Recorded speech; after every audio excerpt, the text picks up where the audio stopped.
Mira, la verdad es que la confiscatoriedad está planteada sobre esta percepción en términos teóricos, pero desde el punto de vista práctico no puede ser confiscatorio porque la tasa del impuesto no ha aumentado. Lo que ha aumentado es la percepción que se hace anticipadamente del tributo, pero podría haberse planteado la confiscatoriedad ya antes, porque en realidad se está percibiendo sobre una manifestación de un hecho, una manifestación de capacidad contributiva, que es el consumo.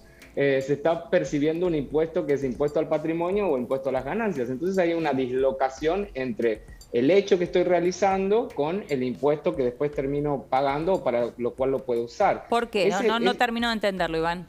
¿Por qué? Porque hay tres manifestaciones de capacidad contributiva sobre las que se pueden gravar impuestos. Una es el consumo. Por ejemplo, el impuesto al valor agregado recae sobre el consumo. Sí, IVA. Una es la renta, que es el impuesto a las ganancias.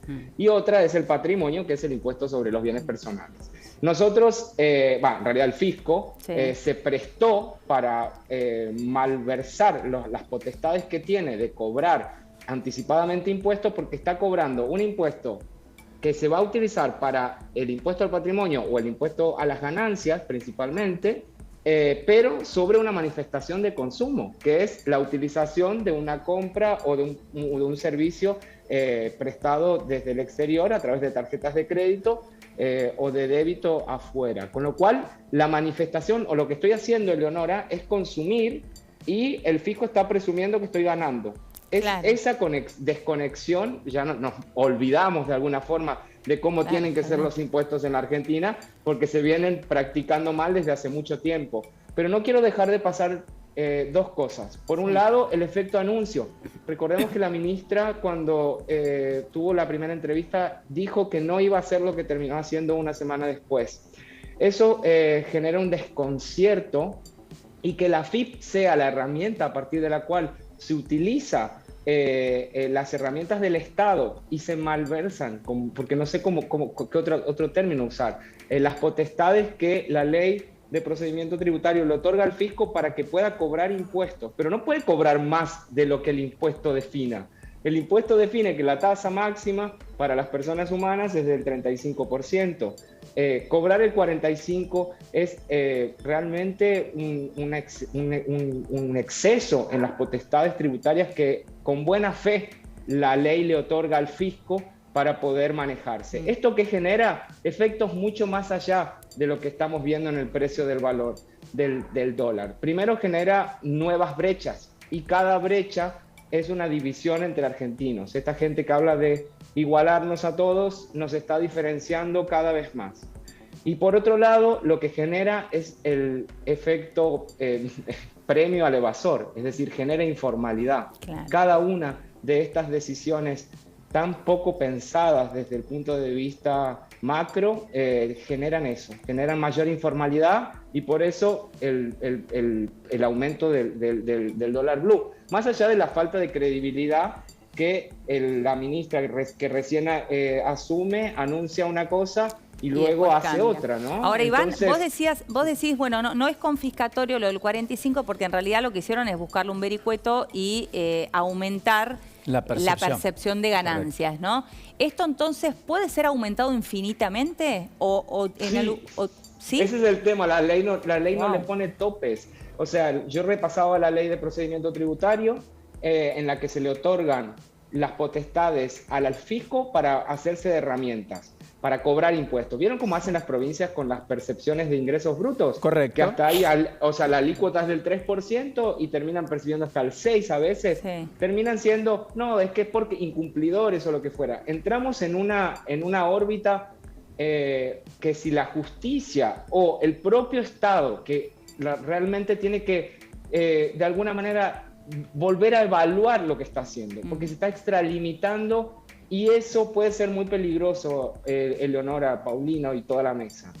Puede ser muy peligroso porque realmente estamos en situación en la que una herramienta totalmente genuina, que es el cobro de impuestos para la mantención de la sociedad, está siendo utilizada para tapar o tratar de resolver políticas macroeconómicas que no han sido las correctas durante los últimos años, y no se puede tapar un error con otro. Y sobre todo se está ensuciando el rol del fisco, que debe ser inocuo y totalmente inalcanzable para que todos respetemos y no salgamos del sistema, porque si no, se genera el efecto contrario y cada vez la mochila se hace más pesada para los que estamos dentro. Correcto. Iván, te pido solo brevedad, pero hay una idea creciente en el entorno de la ministra de Economía, aparentemente, de ir a reflotar el proyecto de renta extraordinaria que ya aprobó España. Pedro Sánchez lo anunció esta misma semana, Italia también, Hungría también, a las empresas